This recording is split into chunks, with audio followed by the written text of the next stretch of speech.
We live, baby. We live.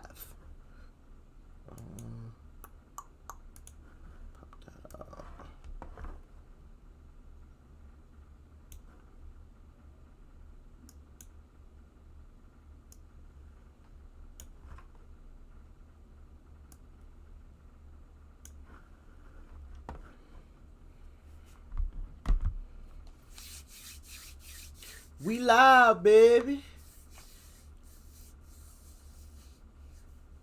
You want big arms like me, goddamn. What up, what up, what up, what up? Wagwan. What up, Smile? Appreciate it. Narked, what up? Adam, BK, genetically weird. What up, Boss, Jeremy, JJ, Plays, Feast, AD. What up, what up, what up? Juan, Andrew, Kev, Charlotte. What's up, what's up, what's up? Wagwan. Everybody good? Lady Gator. I feel bad for you, you know. Around these parts, it's Buckeye Nation, baby. Buckeye Nation, you know. Hey, if it ain't the O, then I don't know. Oh man, what up, Tanish?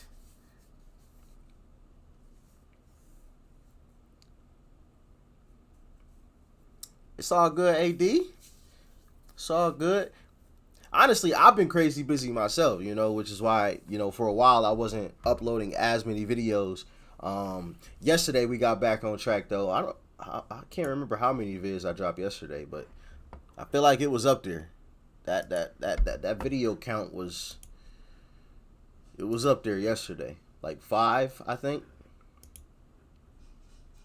And could have done more probably.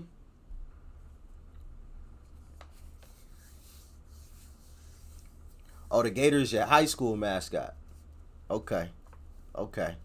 Well, that's not too bad then. That's not too bad. Oh, all right, all right, all right. You get a pass. You get a pass. Oh man, it's 10 p.m. in India. Sheesh. Well, I appreciate you tuning in, family. You know what I mean? What we doing?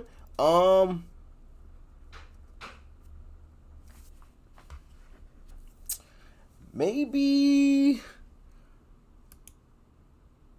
Dang, I low key should have saved that Mr. Ballin video for today, because that would have been perfect. A Mr. Ballin vid.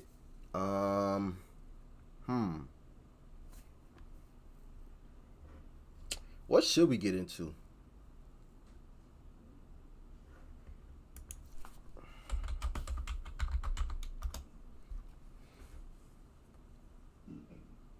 Yeah, we're gonna check something out, family. 24. Excuse me.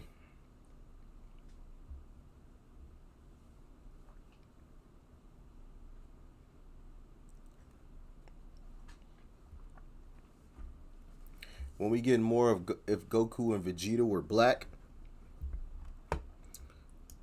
she Is there a new episode, or are you talking about like checking out some older stuff, which I'm cool with, you know what I mean?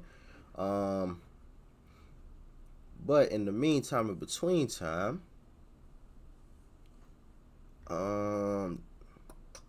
let's see.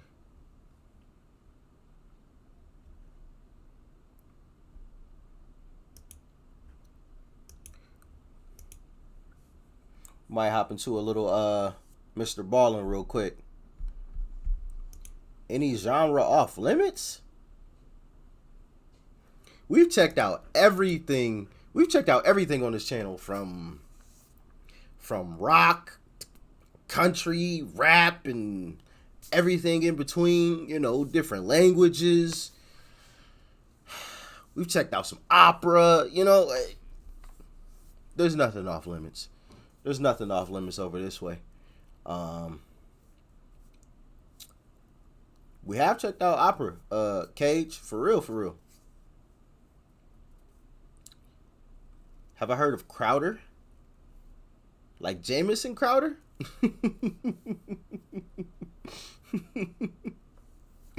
Oh man.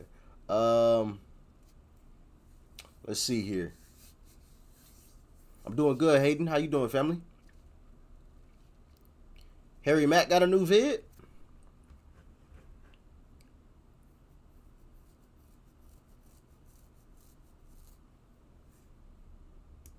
Let me see. Harry Mack is back. Hold on. Oh, yeah, I guess he do got a new vid.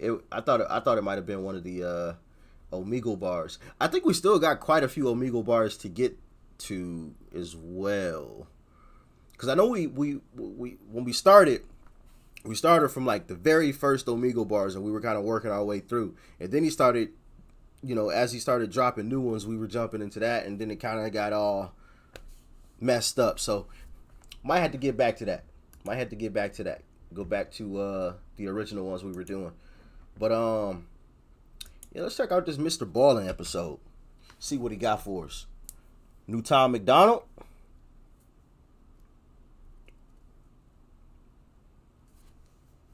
Check out creepy websites. Hell no. What up, Kev? Back in the building. Eminem, Slim Shady in the house. Marshall Mathers himself.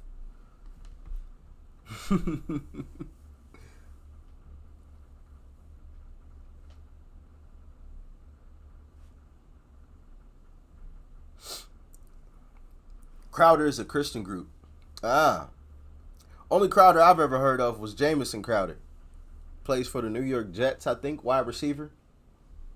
I had him on my fantasy team. He ain't on there no more though. Let's see. What's cracking? All right, let's get into this Mr. Ballin. See what he got for us. Hold on. Shit, I forgot to unmute that. My bad. Every year, hundreds of people go missing under baffling conditions in national parks and forests all across North America. One former police detective named David Politis has begun investigating thousands of these very strange disappearances, and he outlines his findings in a book series called Missing 411. Today, I'm going to be looking at 3 cases that all fall within the Missing 411 phenomenon, where everybody involved claims to have been chased by someone or something out in the middle of nowhere. But before we get into today's stories, if you're a fan of the strange, dark, and mysterious delivered in story format, then you come to the right channel, because that's all we do, and we upload 3, 4, even 5 times every week. So if that's of interest to you, please give the like button a gift card to their favorite restaurant, but don't load any money onto it. Also, please subscribe to our channel and turn on all notifications so you don't miss any of our weekly uploads.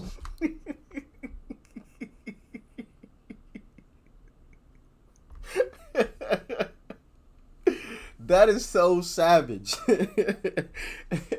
You give somebody a gift card, you tell them it's a certain amount, you write that amount on the card, and really there's nothing on it. That is savage right there, man. So they go up to the checkout or whatever, thinking they about to swipe. And nothing happens. That's savage. That is savage right there, man. All right, let's get into today's stories.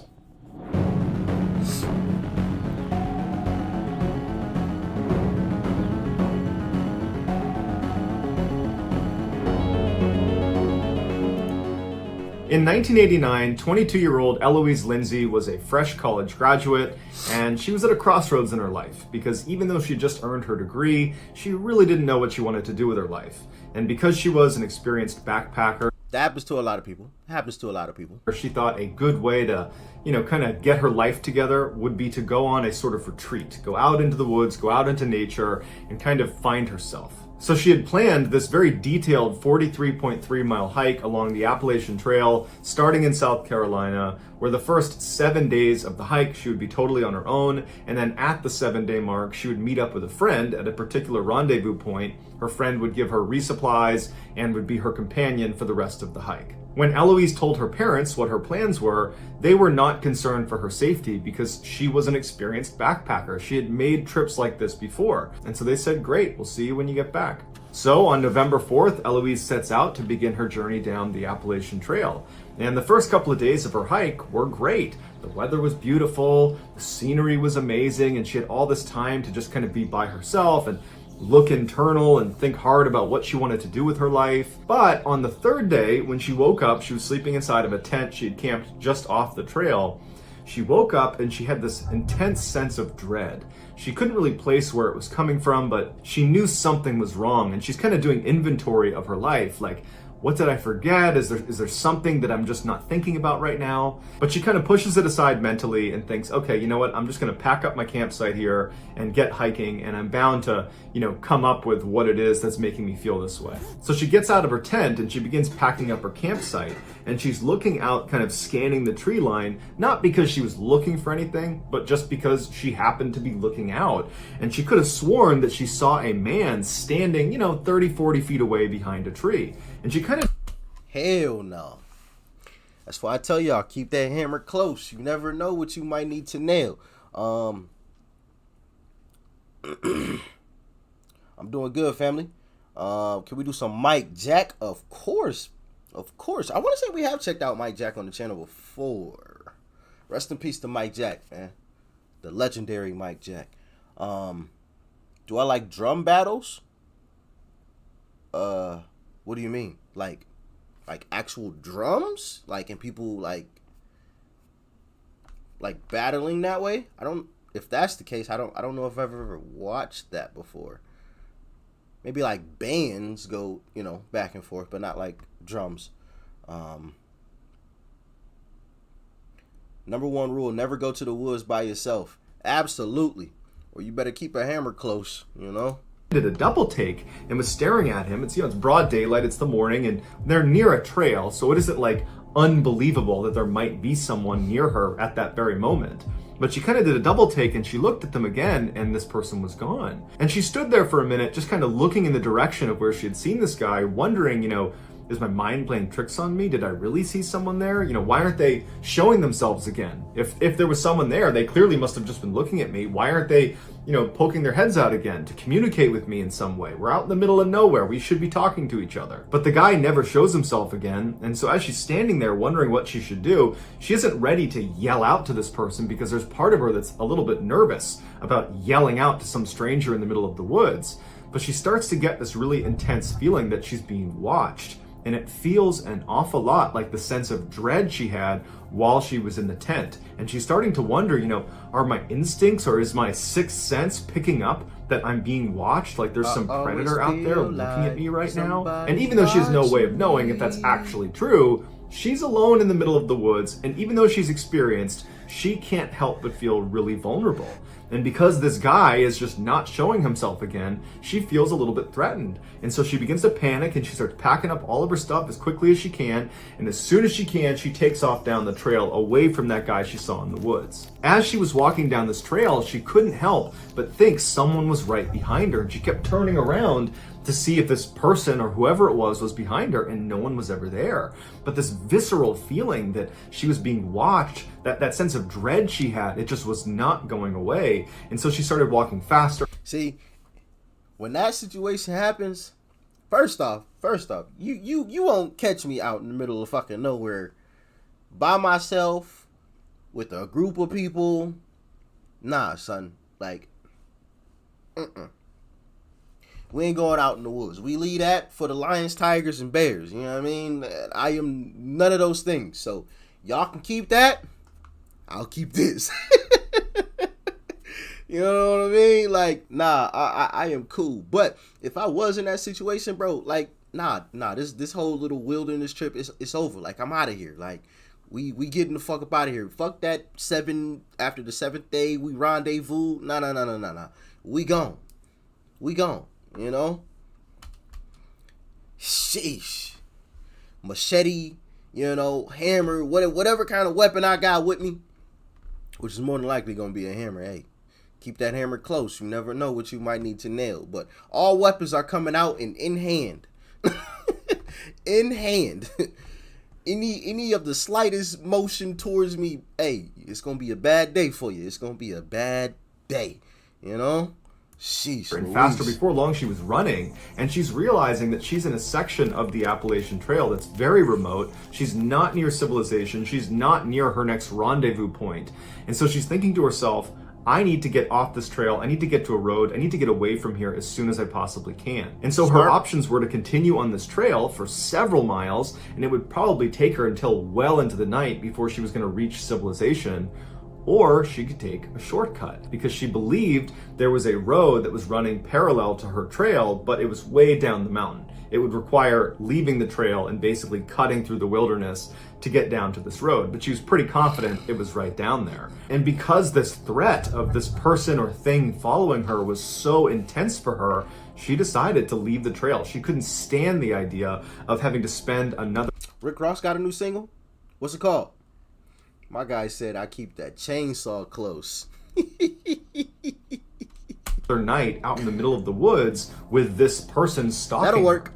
And so she walks up the trail and starts running down the mountain. It wasn't long before she started to hear audible sounds coming from what she believed to be this person that was following her. And she would turn around and there'd be no one there. And then she started to walk, trying to listen as she's walking, and she would hear footsteps far away from her, and she'd turn and there'd be nobody there, but she was certain someone was following her, someone was stalking her. And the sounds that were coming out of this I got you, fam. It's added to the list.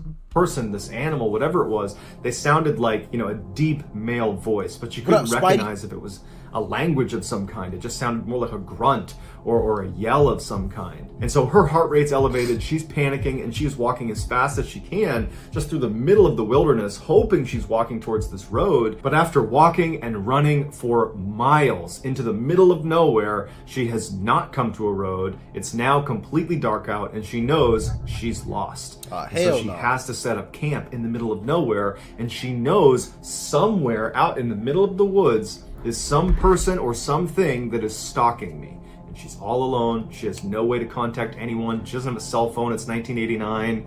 And so she sets up her campsite and she gets in her tent. She zips it up and she lays there hoping she doesn't hear any sounds. And sure enough, within minutes of being inside of that tent, she starts hearing those audible sounds coming from somewhere in the forest. And she hears what sounds like heavy footsteps walking around the perimeter of her campsite. All night long, she hears this. But luckily, they don't come up right to her tent. So there's some separation between her and whatever is making these sounds. And then finally, the sun comes up. She is out of that tent, packs it up, and continues running. Fuck that. What? Sheesh. Nah, son. Like, my thing is, how or why would you go into the wilderness without any type of weapon of some sort? Like, not only against, humans who want to do you ill will or harm, but you got wild animals out there. Like, think about it. As humans, without tools, we are weak. We are weak without tools. Now, of course, we have the brain capacity. We're smart enough to make tools and things, like machetes and hammers and chainsaws and axes in order to help defend ourselves. But without tools, we are weak. Me against a grizzly bear with my bare hands, I'm dying 10 times out of 10. Every single time. I am dead as a doorknob. Me against a cougar with my bare hands, I'm dead 9 times out of 10. You got a shot. But against a fully grown cougar, not an adolescent cougar, you got a little bit of a better shot of that. I've heard some stories about those situations, but a fully grown, and even if you do survive, it's gonna be a hell of a fight. you might have some fingers and shit missing. You know, like gonna change the video speed so you can see the future. That ain't gonna work, son, because this is live, baby. But yeah, man, make sure y'all protect yourselves at all times, okay? So you don't end up in a situation like this. Please. Running in the direction she hopes is the road. And of course, all day long, she has that sense that someone is watching her. She's hearing footsteps coming from behind her. She would turn, she doesn't see anything. She would hear that audible grunting sound, that low voice coming from somewhere behind her. But again, she would never see whoever it was or whatever it was that was making the sound. And then again, the sun is starting to set and she has not found the road. She hasn't found a trail. And she's thinking to herself, I can't even backtrack because if I turn around and start walking backwards, I'm bound to run into this very thing I'm trying to escape. And so once again, she sets up her campsite in the middle of nowhere. She gets inside, and as soon as she's laying in her tent, she starts hearing those heavy footsteps somewhere out in the woods, kind of walking around the perimeter of her campsite. She's hearing that low audible sound that she can't quite place. And at some point she falls asleep. She gets up the next morning, she jumps out of her tent, packs it up, and starts running, hopefully in the direction that will bring her to civilization. A couple days later, when Eloise was supposed to meet her friend on the trail at the 7-day mark and they were gonna finish the hike together, well, Eloise doesn't show up. But after several hours, when Eloise did not show up, her friend left the trail and contacted authorities and filed a missing person report. And the police would launch... Smart. Really didn't hesitate. Gave her a few hours, you know. Maybe she's running a little late. Maybe she got up late or, you know, ran into a situation, whatever. Gave her a few hours. And then immediately after she didn't show up in a few hours, we getting this shit started now. ASAP, no Rocky, you know. Smart. Very, very smart. This massive search for Eloise along the stretch of the Appalachian Trail. And I say that because... I've seen and heard about situations where people, you know, like rationalize the situation, like, oh, you know, maybe they found her, you know, maybe they left early, or, you know, maybe they're running a day late, or, you know, ran into, I think there was a rainstorm, so maybe they hunkered down for a day. Like, nah, no. If y'all said y'all were gonna meet at a specific time, give that person a few extra hours, and you get some help involved ASAP, you know, because that person, I mean, we talking life or death.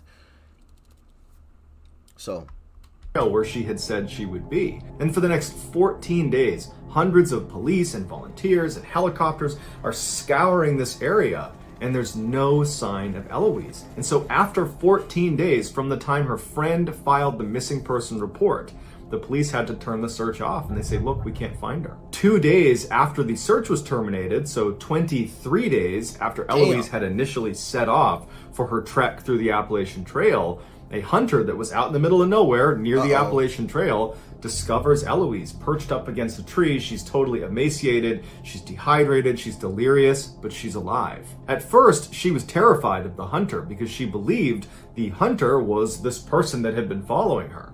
But when she realized he was there to help, she went with him. She was brought back and brought to a hospital, and she was checked out. And besides being dehydrated and, you know, emaciated, she was okay. And she would detail in multiple interviews and in her official statement that she had been chased for the past almost 3 weeks in the middle of the woods, and she doesn't know who it was or why they were chasing her. And then interestingly, she said right before she was found, so a couple of days before this hunter finds her, this person, this thing, whatever it was that was following her, got so close to her a couple different times that she was so scared she ditched her backpack that contained all of her life-saving equipment, like her sleeping bag and her tent, and it had some food and water in there. She ditched that so she could be lighter, so she could run faster away from this thing that is chasing her in the woods. So you gotta figure, you gotta be at such a high level of fear that you're prepared to ditch the one thing you really require to survive out in the wilderness, which was her pack full of supplies. And then after she's ditched her pack and she's run for some distance, she's got no supplies, no food, no water,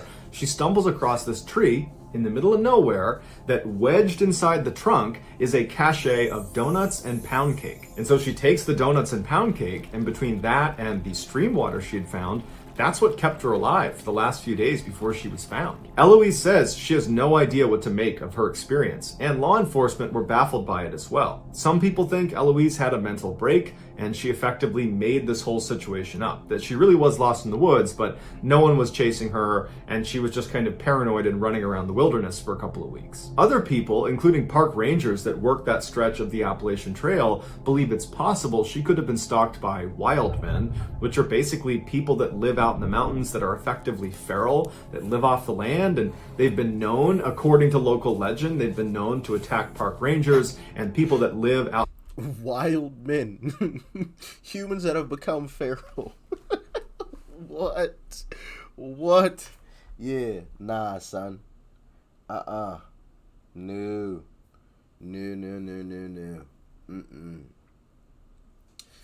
Wild man chase me, he gonna have a bad fucking day. What? In that area have claimed to have seen these wild men, and they kind of match the description of what she was describing. But as of right now, there's no official explanation for what happened to her other than she got lost and was found again. What I want to know is about the pound cake and donut situation.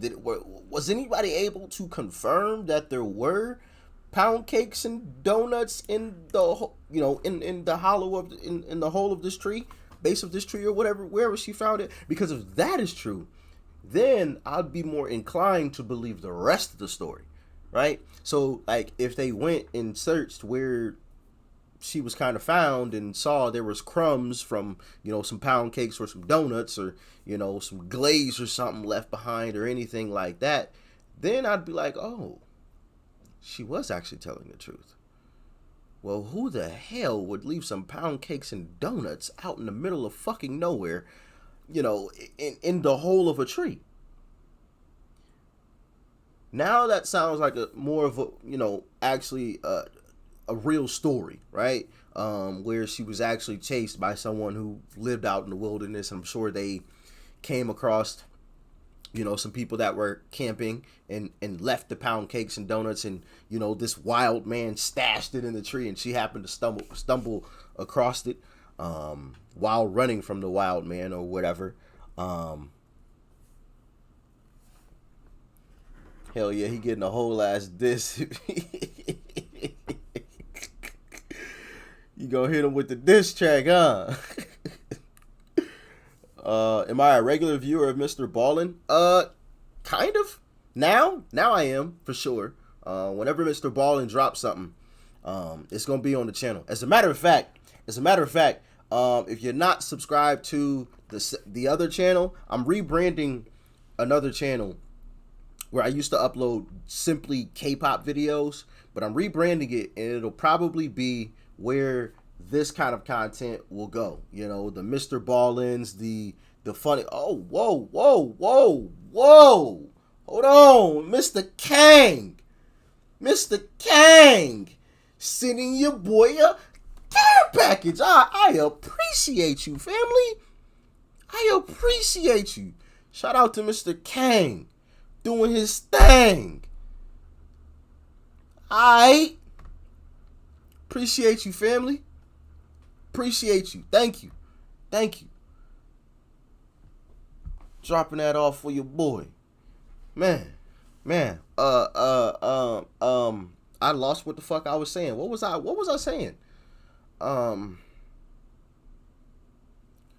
Kane got my brain all scrambled. Fuck was I talking about? Oh, the other channel.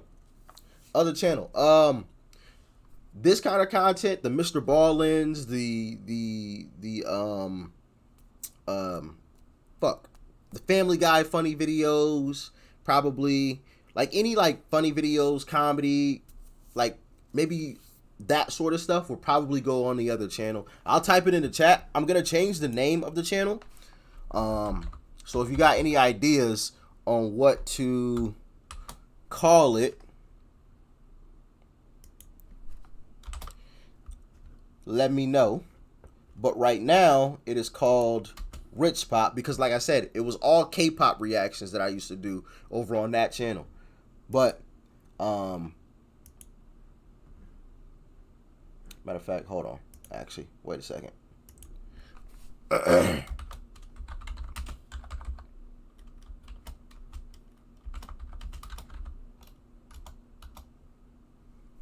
Shit, can't see. There we go.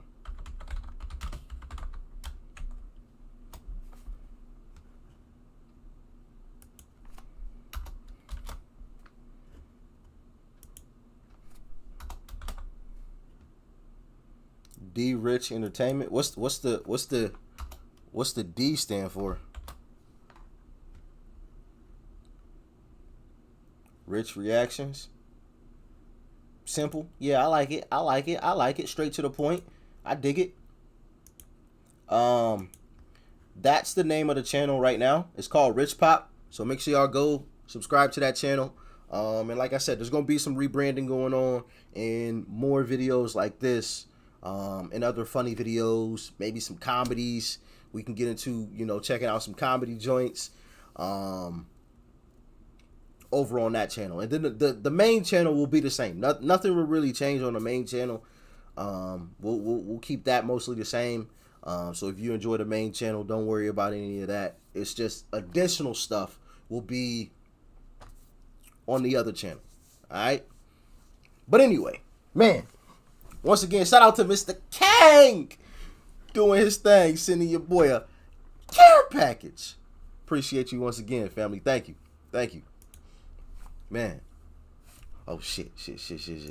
On June 7th, 1951, two families from Santa Fe, New Mexico met up at the Santa Fe ski basin to have 51. That shit says bears and gorillas.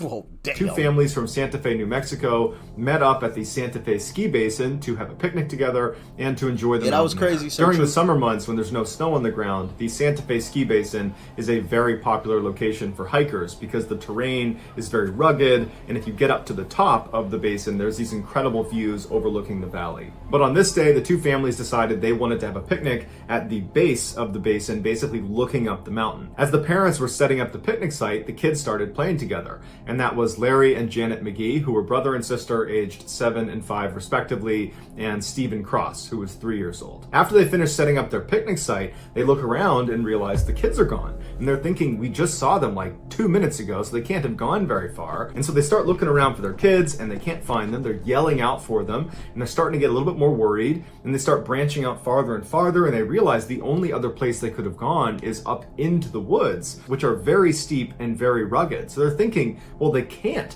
have gone into the mountains. That would be impossible for these young kids to get very far, and they aren't responding to our calls. It's possible they could have been abducted. And so one of the parents ran down to the main building of the actual ski resort where they kept a staff member in there during the summer months. And they were able to get inside and use a phone, and they called authorities. So the police come out and they set up these huge spotlights that are aimed up at the mountain. And so the idea was, if the kids did get up into the mountain somehow, they would see these lights and hopefully walk down to them. After they set up the spotlights, the police began combing the side of the mountain in hopes that the kids were not abducted. But despite the spotlights and hundreds of searchers and people yelling out for these kids, they never heard back from the kids. They didn't find them. And so all night they're looking for them, and they're realizing that there's a pretty good chance they're probably not here. And that means they probably were abducted. And so by the following afternoon, things were really starting to look grim. There was no sign of these kids anywhere. That's gotta be heartbreaking, man. To lose your child and like that kind of situation. Like, man. I couldn't imagine like that has to, and to like expect, because I'm sure they expect that, oh yeah, they're just, a little farther out. We're going to put these spotlights up and they're going to see the lights and they're going to come down to us. Nope, didn't happen. Oh no, we're going to send 100 and some people out into the, the wilderness and search. Somebody will run across something, or I mean, at least we'll find some tracks or get some clues. Nothing. Like how much your heart would drop in that moment, like realizing this probably ain't gonna turn out well. Man, And that's when a searcher who was way outside of the primary search area, they were about 3.5 miles away, thousands of feet up in elevation. They're up there and they're looking around and they're getting ready to leave when they see something out of the corner of their eye that looks like a person. They turn around and one of the kids is poking their head up from behind a log. And the searchers run over to them, and sure enough, the 3 kids were actually inside of this downed log, and they were all okay. As the searchers are picking them up and calling this in, they're thinking to themselves, how in the world did these kids get so far away? Once the children were brought back down to the search headquarters and were reunited with their parents and were checked out by a doctor who said, yep, they're a little dehydrated, but they're okay. After all that was done, the police asked them the question that everybody was thinking, how did you get where you were found? And Larry, the oldest of the group, he was 7 years old. It took him a minute, but eventually he said, they were playing around the picnic area and they went just barely into the tree line when all of a sudden a bear came out from behind a tree and began chasing them. And the 3 of them ran 3.5 miles up a mountain to find this log, which they jumped inside of, and they hid inside of this log from this bear, which apparently was patrolling the area looking for them. And in addition to this bear that was apparently walking around the area looking for them, Larry said they were especially scared of the gorilla that was walking around the area looking for them as well. Now, it's easy to discount Larry and the kid's story because you could say, okay, well, the gorilla they saw was actually just a searcher looking for them. Except there was no one in that area looking for the kids near that log until right before they were found. It was kind of like a last-ditch effort to push outside the boundaries of the main search area. It was just kind of a miracle they actually located them. And Larry and the kids were saying this gorilla and this bear were looking for them on the first day and first night they were out there. So there were no searchers out there at that time. As for the bear, there have been bear sightings in the Santa Fe ski basin, although it is fairly rare. But if it was a bear that was chasing these kids, it would have caught them. A bear is not gonna not be able to catch 3 small children running uphill. Hell, a bear will catch a grown man. And that goes back to, what I was saying earlier, speaking about, like, without tools, we ain't shit. We are weak. And to think that you are going to outrun a 400-pound, bear, 500-pound. Nah, it's not happening. I don't give a damn how much that thing weighs. It will walk your ass down with ease. With ease. And then once it catches you, it's definitely a wrap. It's over with. It's done so. Hippos can run faster than us. Those damn things. You see how big a damn hippo is? I'll see you to your death. Yep.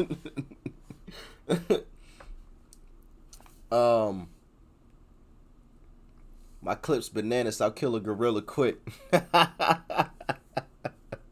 That's bars. That's bars. That's bars. I see what you did there. But what was I gonna say? Fuck.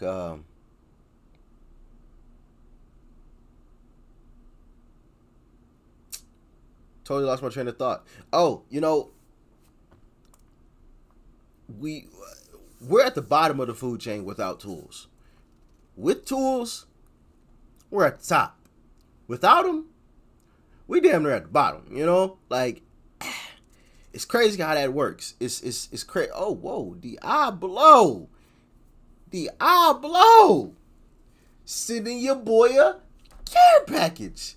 Appreciate you, Diablo. Thank you, family. Thank you. Appreciate it. Please react to rough. What? Huh? Is that somebody from like a? I've never even heard of that name before. Whoa.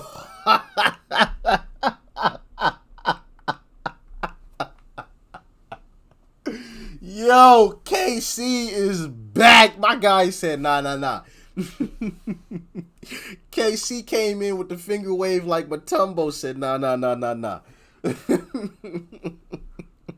We know who the king of the care packages is. KC said, nah. We gonna give you the finger wave. No, sir. Oh, man. Appreciate you, KC, as always, baby. Thank you. What puts humans on top is our intelligence. Yeah, absolutely. But our intelligence doesn't do anything, like you can be as smart as ever, but like if you're face to face with a grizzly bear, what good is your intelligence gonna do? Like, yeah, we could try to poke it in the eyes and that sort of thing, but like you basically dead. I don't give a damn how smart you are. Like, unless you use that intelligence to craft some tools in order to defend yourself when that moment happens. But like, if you already in it, that intelligence is pretty much useless. So yeah, that's my kind of that's my point of view. Like, even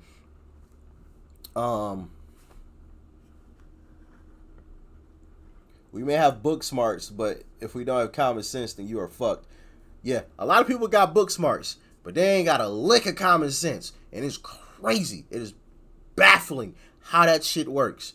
You got all the book smarts in the world, son, but you like, how did you not, like...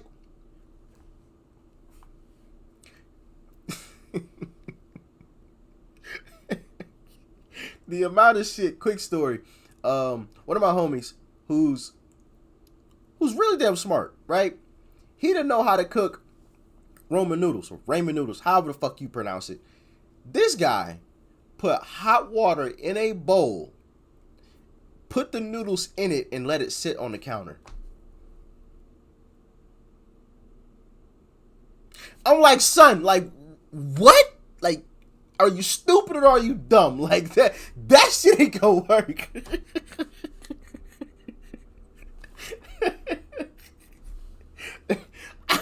Oh man, I got to text him about that shit. I forgot about that story until just now. Oh man, one of the smartest dudes I know, but that was one of the dumbest things I've ever seen somebody do. Like, what? Yeah, I put hot water in it, and you just set it on the counter. Like, he dropped the noodles in it.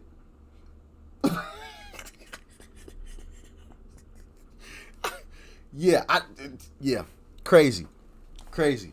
But anyway, let's get back to this vid, man. That was wild. Shout out to KC and Diablo, man. Mr. Kang too. Appreciate y'all. 100%. Thank you.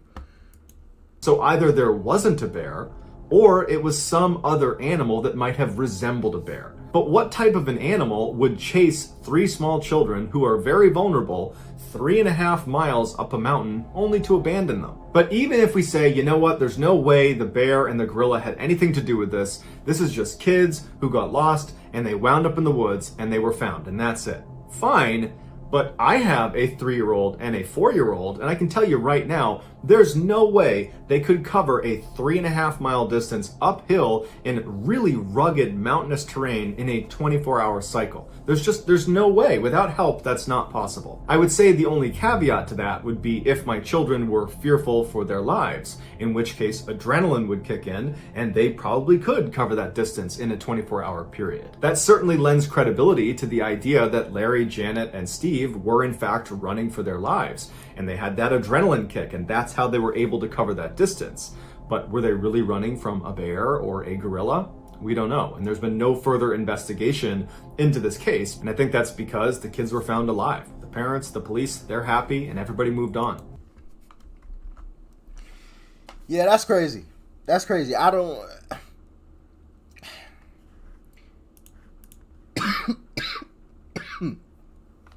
I don't have a good explanation for it. Especially since there was 3 of them, multiples. If it was just one, then I would have, rationalized it by saying something like maybe a big eagle, grabbed them and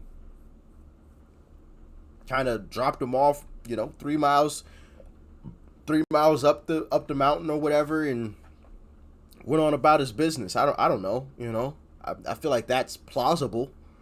I've seen videos of, I forgot what kind of eagle that was called, that like snatches up like fucking goats off the side of the mountain and just lets them go mid-air to try to kill them. I forgot what kind of eagle that's called.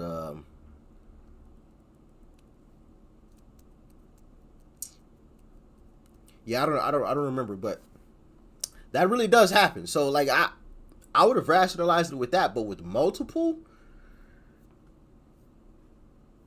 no bird is strong enough for that, you know? But anyway. They're happy and everybody moved on. Hey, yo, Sir Truth, what? Hey, post the picture on Instagram. I'm gonna have to roast you. Hey, listen, I know my hairline is fucked. We all know that, you know. My hairline is dunzo. It's dunzo. Like, it's smiling at me these days because it's so far back. Like, it's doing a track race, like Usain Bolt away from my damn forehead. We know.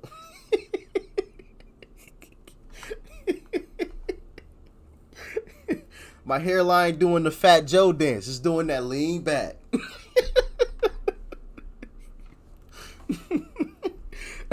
I know. Oh man. Shout out to Tommy for sending your boy a care package. Appreciate you, family. Skunk. Huh? Is that like from a different country? That's what it sounds like. Skunk,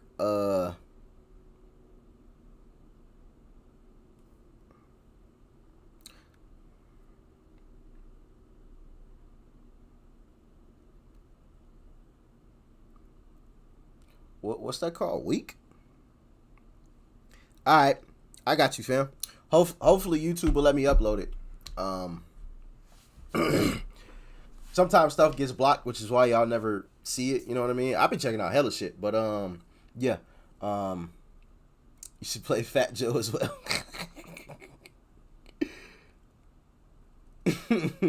No, it's not from the US. I think she is the only black person in grunge. So what exactly is grunge? Fill me in. Doc's hairline is like a group of rabbits jumping backwards. All right, see, okay, I see where we're going. Come on, get all your hairline jokes out. Come on with it. Everybody, go ahead. Get all your hairline jokes out. Come on. Cause in a couple years, when I go get that surgery, y'all ain't gonna have nothing to say. So go ahead. Roast it.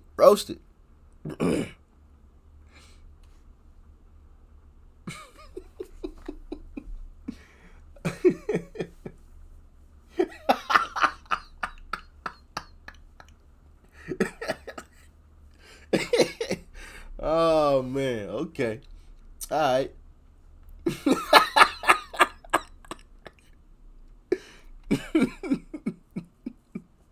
Alright, okay.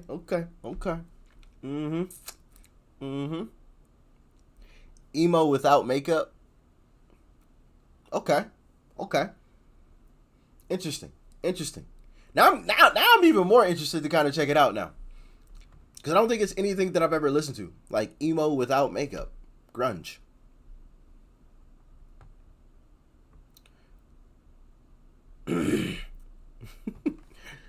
Looking like Frieza looking at. Frieza completely bald. See, I still got hair. You know what I mean? Like, for now, we're going to knock on wood. Just because I said that, tomorrow my hairline going to be back the fuck way back here.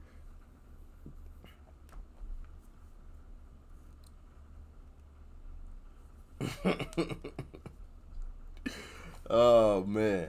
All right, let's get back to this vid, man. Sheesh.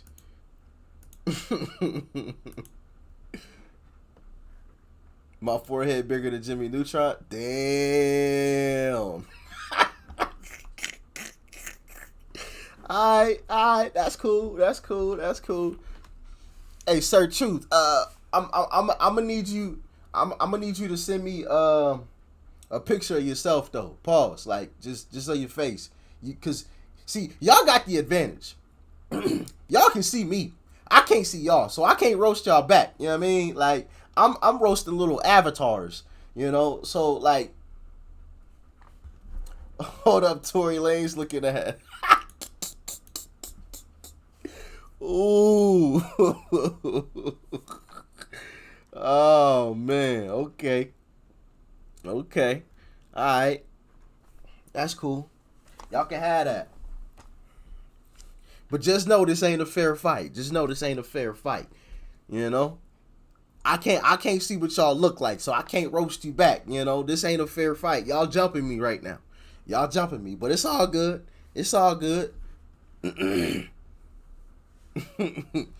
Big brain.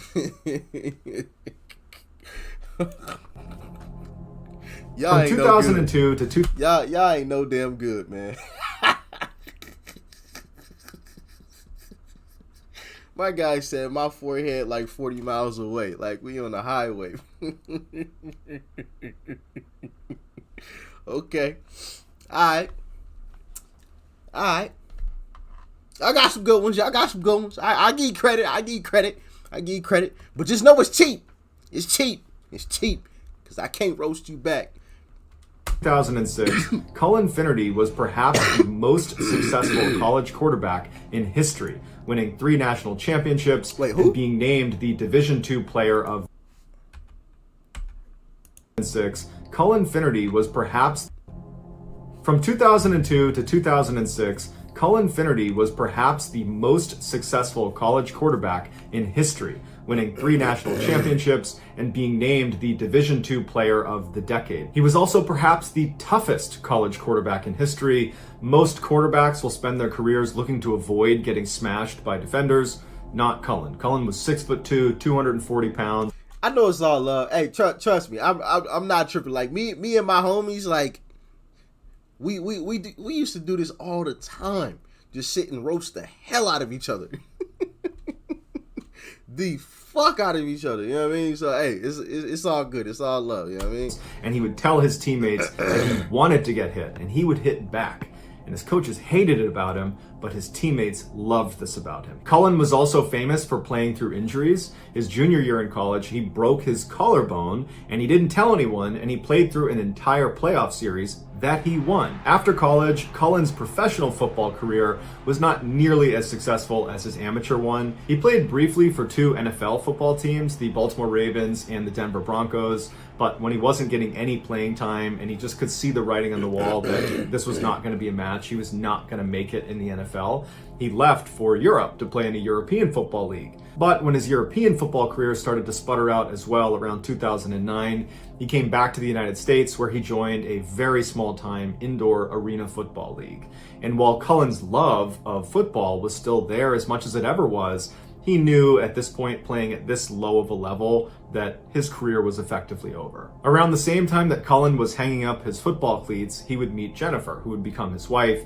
She was an all-state volleyball player and in many ways was just as competitive and as athletic as Cullen was. They were kind of like a perfect match for each other. They married in 2010, and Cullen, this big man, big-time quarterback, was shaking and crying at the altar because he was so nervous and excited about marrying Jennifer. Because I think this was a really big turning point for him, where he was basically putting football in the past and starting this new life and building a family with Jennifer, and he was really excited about it. The newlywed couple moved into a house together in Michigan where they had 2 kids, and Cullen landed a good job in medical sales, and by all accounts, Cullen was just hitting his stride post-football. On Memorial Day weekend in 2013, Jennifer's family was planning this 3-day fishing trip along the Baldwin River in Michigan, and the Finnertys decided they would join them. And so Cullen and his wife and kids, they rented a cabin that was going to be near the campsite that Jennifer's family was staying at, and for the entire weekend, it was just this great fishing trip where everybody had a great time and the weather was beautiful.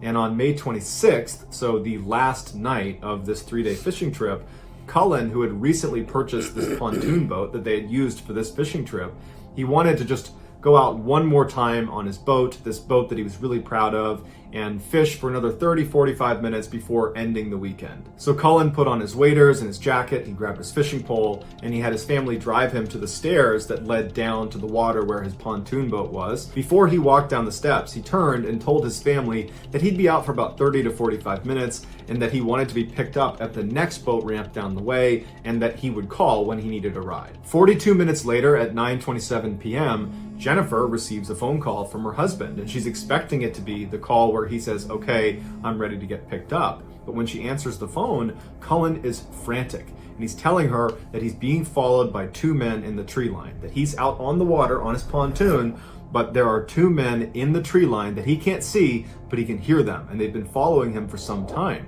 And before Jennifer can even get a word out, Cullen says to her that he's going to beach the boat and take his clothes off, and then he hangs up. Jennifer immediately tries calling Cullen back repeatedly. Hold on, wait, whoa. Time out. First off, shout out to the family, Audrey. Appreciate you, family. But also, like, why the fuck are you taking your clothes off? Like, what, you gonna scare him with your dick or something? Like, what are we doing? Like, huh? Hey, yo, you see this? You afraid? Hey, get out of here now. Go on now. What? Oh, man. Sheesh Louise.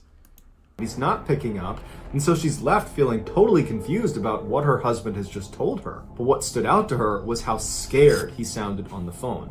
And fear was not something she typically associated with Cullen. This beast of a man, this tough football player, he didn't get scared. So for him to be that scared sounding and to be describing people basically stalking him, she knew he was in serious trouble. So she calls 911 and she describes where he is in the Baldwin River, and the police take her report and say, "We'll send someone out right away." After Jennifer got off the phone with police, she called her family and told them about this really strange phone call from Cullen and how she had just called the police and she didn't know what to do. And so her brother tried calling Cullen, and Cullen answered. And when he did, Matt said, "Hey, Cullen, where are you?" And Cullen would say, "I don't know where I am, but there's these two guys that are still following me."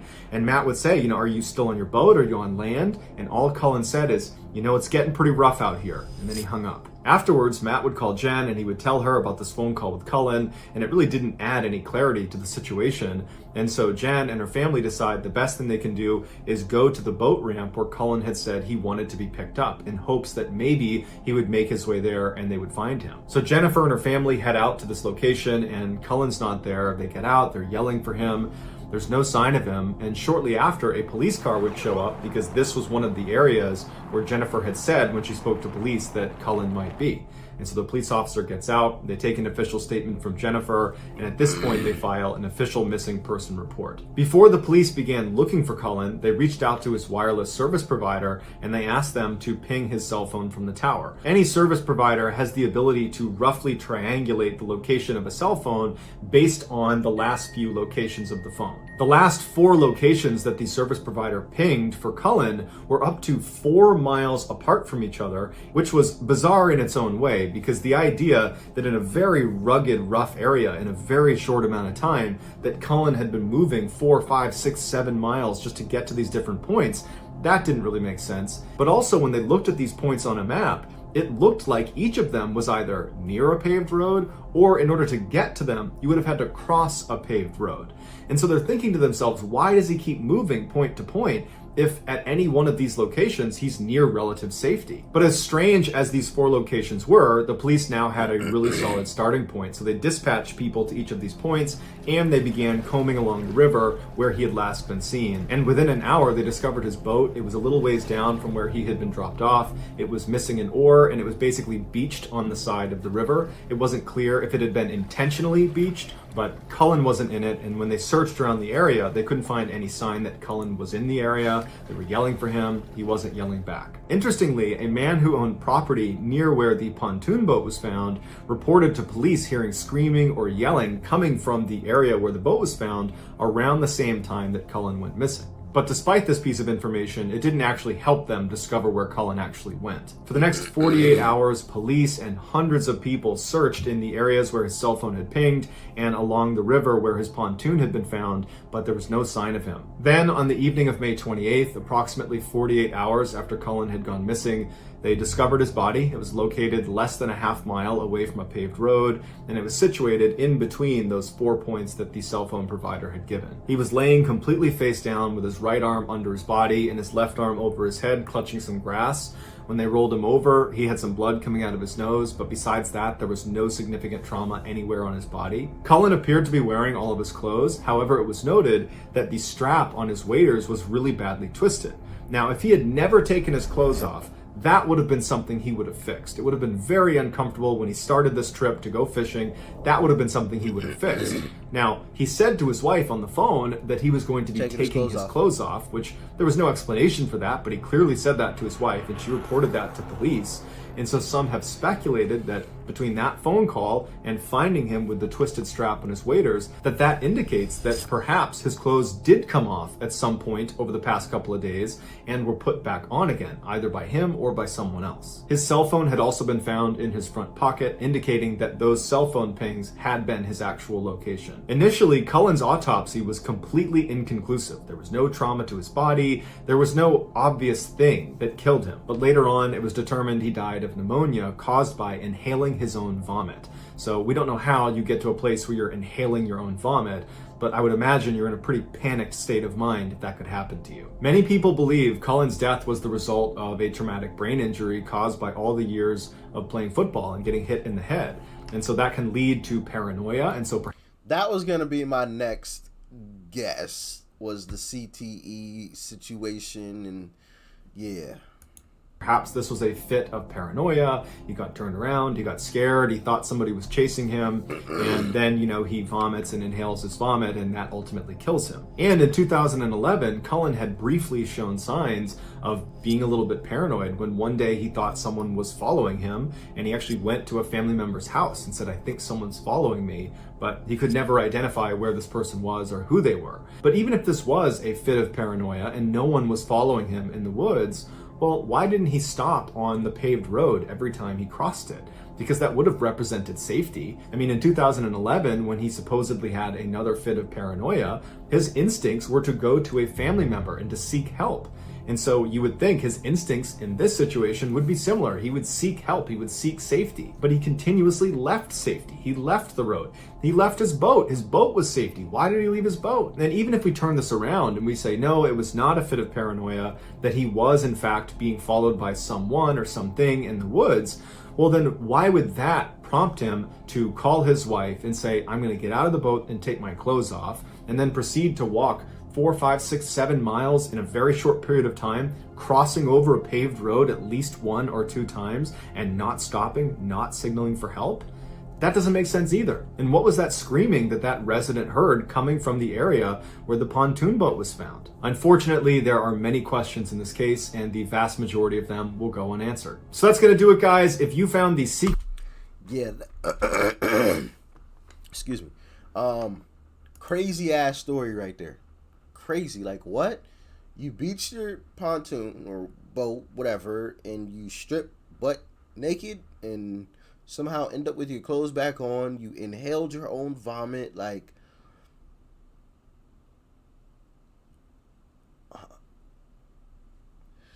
that's a head scratcher right there for you. That is one hell of a head scratcher.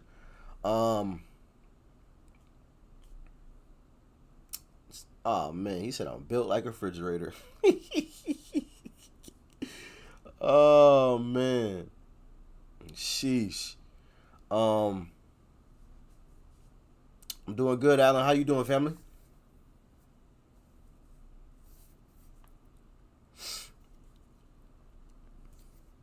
Have I heard about Mr. Nightmare? Of course. I want to say we've checked out Mr. Nightmare during one of these lives before. I'm almost positive. Yeah. We sure as hell have. I know for a fact we have.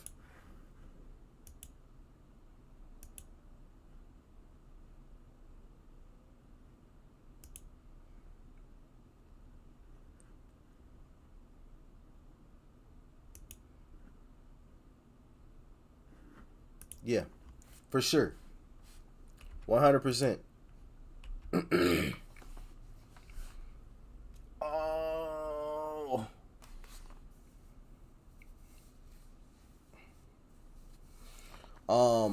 But yeah. South Africa in the building. What up, family? Um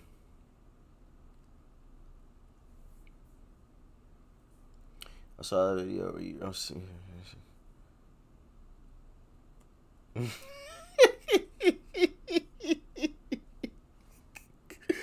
Oh man. If only that was the real M. I do want to. I do want to ask the real M about that situation though. I got a few questions. Oh man. Sheesh, my guy a 2 pump man. That's all bad. Doc should do wrestling. Nah, I'm not rolling around with no. Nah, I'm cool. Nip, nip, nip. No thanks. I'm fucking starving though. I'm hungry as shit right now. Need to go feed my muscles. How long have we been on here?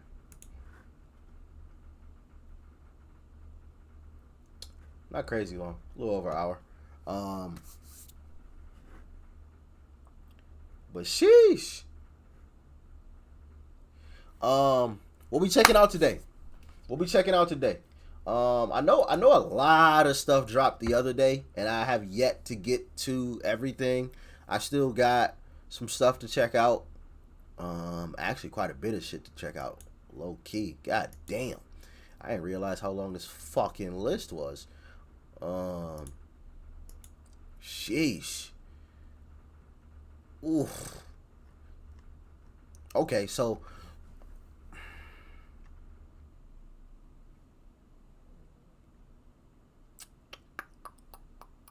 maybe I'll upload some of this on the Rich Pop channel, which I'll change the name of that channel sometime soon. Maybe I'll upload some of this over there though. I don't know, because there's a lot of videos. I mean, I'm looking at probably 1, 2. Oh, I just did that. Okay, so that's off the list. Maybe 3 if that doesn't get blocked. 4, 5, 6. You said Polo G Batman. That was one of the videos that's already on the list. But hey, appreciate you, KC, once again dropping off a care package. That's one of the videos that's on the list. But I want to say my last Polo G reaction got blocked. I don't know. But I'll give it a shot. If not, I'll have to try to get in contact with the label and see if we can get that cleared. But yeah. Quite a few vids.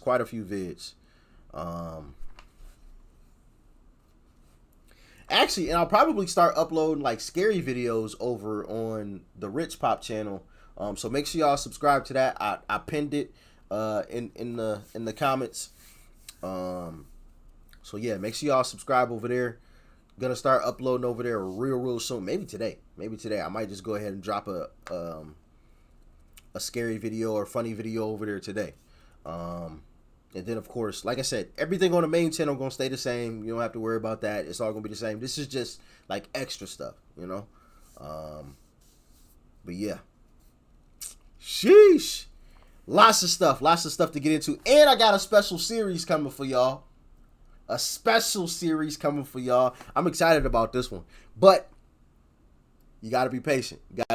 I'm setting it up. I'm getting it ready. You know what I mean? So be patient with me, please. It probably won't start until next month, the series that I'm kind of thinking of.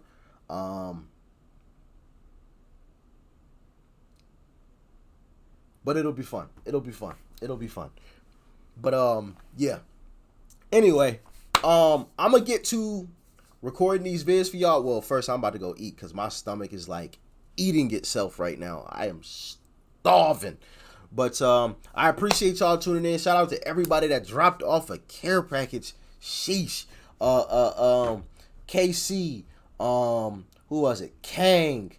Tommy. Diablo. Appreciate y'all. I mean, I appreciate everybody that tuned in, man. Just to chill with your boy, because obviously that's not something that y'all have to do. So, thank you. Y'all be safe. All right. Make sure you drink your water. I don't have my water in here, so now I'm looking bad. I'm telling y'all to drink water. I got a Gatorade Zero. I mean, I'm staying hydrated. Stay hydrated, all right? And yeah, I'm gonna catch y'all in the next one.